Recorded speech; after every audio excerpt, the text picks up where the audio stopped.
Good afternoon. Today I'm going to discuss the first assignment, the journalistic local story that was due already, and I saw some submissions on Blackboard. But hi, everybody.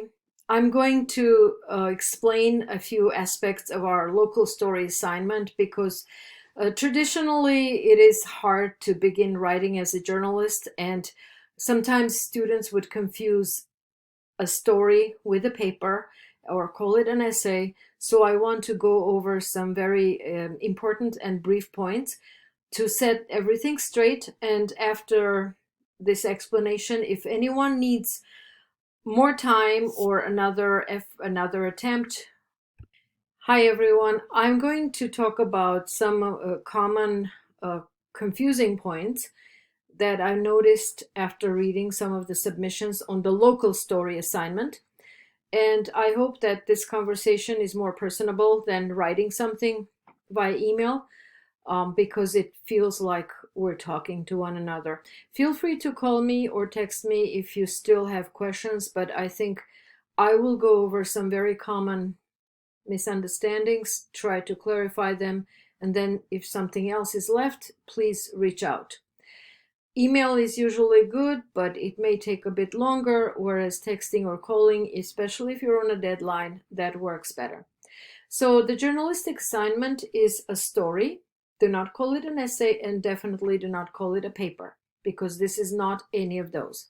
A paper is an academic piece that you write based on research, and it tackles a broad, generalizable problem. It's a general problem that you built on a sample, usually, or one particular phenomenon or something, a case that you observe, and then expand to generalize over a set of things. A journalistic story is just that. It's news, it's a story. And it is not an essay. You're not writing a philosophical essay or a cultural essay on some cultural phenomenon. You are writing news.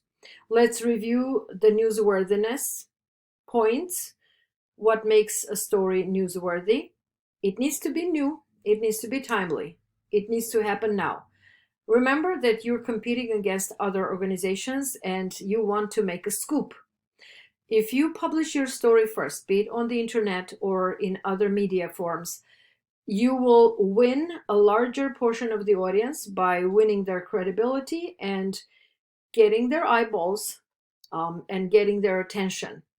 So it has to be timely. It has to be close to the reader. It has to be in their backyard, in their community, in their area, in their state, and generally in their country. Or if you're writing international news, that is a different genre, but it goes again by some newsworthiness criteria.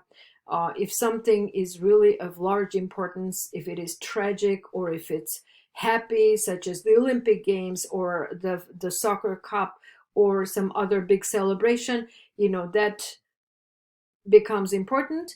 However, for something foreign to become important in our backyard, it needs to be really significant. In our own community, anything that can affect us or anything that may interest us deserves coverage. Anything that gives our audiences practical knowledge about how to go out, take an umbrella or not, anything that they need to know about their local taxes, sometimes weather, sometimes the crops, sometimes new developments in local organizations. So if something is close to the reader, then it is newsworthy. Further, we have unusual events, unusual things, things that represent cultural significance but also happen now, so they have to be fresh, or upcoming. You can preview something and write a story about, let's say, a celebration that's coming up on Thanksgiving. And by the way, you can give your audiences some tips on when and where to go and where to park, etc. So it has to be new, it has to be close, it has to be interesting, unusual, attention grabbing. It needs to be, it can be about prominent people, it can be about lawmakers, decision makers, large groups, large amounts of money moved, used, especially if it's taxpayer money, that is important. Something that creates jobs or cuts jobs, that is important. Um, we don't want shock value because that is cheap. It's more tabloid, but you can have something really, it's called novelty, not to confuse with the novelty downtown, the lounge. Not that kind of novelty. Anything that's new, novel, unusual. So, human interest. A lot of people call it human interest when it's about humans and involves humans, but everything needs to be written from a human perspective. So all our stories are somehow human interest, but they may be talking about the economy, your paycheck. It can be about jobs. It can be about health, and it has to be different from others. You're competing. Remember, if you write a boring story, people are just going to turn the page or go to another publication. So those are the criteria of your story's newsworthiness, and it has to be very focused to cover one thing and one thing only, um, if you have enough time. So the structure is inverted pyramid, and read about this in your book, because the inverted pyramid allows the editor to cut the end of the story or somewhere from the middle if there is no space. And in our day and age, the readers do that. They just read half of it. So you want to pack the start of the story with a lot of information and then let the rest of it be disposable. If people want to skip it, they're not going to suffer too much not knowing what's the end, because they get the idea. So there we have the inverted pyramid. Important things come first. The important things answer the 5 why questions, and the H: who, what, when, where, why, and uh, and the how. The 5 W questions. I'm sorry, the 5 W's and the H: who, what, when, where, why, and how. The how can be in the rest of the story, explaining the details. So you told me that it was hard to find interviewees, and I totally understand. I relate to that, especially now. I would just say that if something's not working out, move on, pick another topic. You can talk to me about a new topic, but if people are not responding to you, that's a clear sign that you're not getting information. So why bother? Why wait? Secondly, remember what kinds of people we want to interview. We want to interview people who are knowledgeable, relevant, who do make decisions, or who are experts on the topic that you're covering, or at least, or maybe important, they're affected by the phenomenon that you're describing. So if it's new legislation, people who will be affected by it. If it's weather, people who live in the area that's going to be flooded, etc. Uh, Finally, I don't know if the textbook talks about this much, but I will say it one more time in this video, and repeat it in class for those of you who are in the mask to mask section.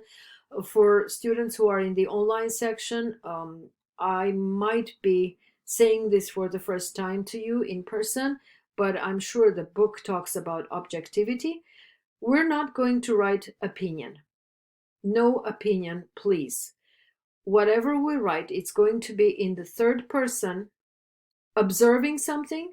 And if you're going to use a description, please use words that are verifiable, observable, such as a red apple, or a hot stove, a tall man with dark hair, that anyone else can see and verify that you're not making this up, instead of saying amazing stove or this is a beautiful place. You can describe it, it's clean, it's tidy, it smells fresh, there's a lot of light. So I'm describing a nice room. All of those aspects of a nice room can be observed and verified by others. So that is what we call objective reporting. Use color. I think I've said this before. Use color a lot, because color, shape, description, they add a lot of tasteful detail to the story and help the audience visualize it. So we're never going to use the first person pronoun. Never. Wait till you become a columnist, or wait till you become a feature writer, and wait till you go to Iceland to describe the eruption of a volcano and a wedding taking place standing next to lava. Then you can describe your travels and say, I crossed this line and I walked towards the lava. Then you become part of the story because you are there. When you're talking about your community, your town, your interest area, there is no me, there is no I. And definitely, please, I do not want to hear the word opinion. We're not interested in opinion. Opinion belongs in newspapers on a separate page. It's called the op-ed page. Opinion pages exist for a reason, because there are experts, analysts, and there are journalists, editors, who will be coming up with editorial observations, editorial comments.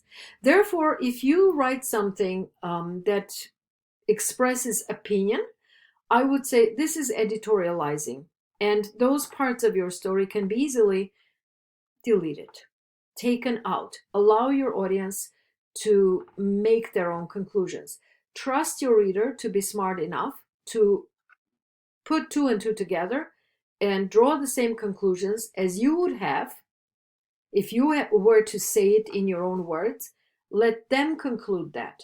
That way, the thought process is based on actual data, actual facts. So we're reporting facts only. We're reporting facts and descriptions. And the other thing that you're going to see in my comments a lot, please do not repeat the same idea, the same information, the same words. Try to change it around. Because anything you use unnecessarily, that's taking away precious space from your story, which can be cut up or can be left unfinished because people's attention spans are short, and in actual paper newspapers, space is very hard to come by with. So you're working in the economy of space, economy of time, and economy of attention span. Every redundant word is reducing the space for important words. So take it out. Anything that does not add information to your story, take it out. I'm not talking about descriptions. I'm talking about repetition, redundancy, opinion, obvious things. And so your story should begin with a lead. It should have quotes. The quotes are passages from the interviews. Please read the handout on quotes and attribution.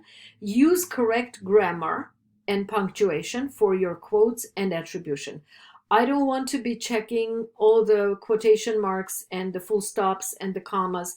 Please take that handout, use it, look at the examples, or if you have a newspaper handy or you can get one online, just look at one good example that is good journalism. I would suggest a reputable newspaper. New York Times, USA Today, Chicago Tribune, anything that is reputable. Look at how they write, how they create a rhythm with their quotes.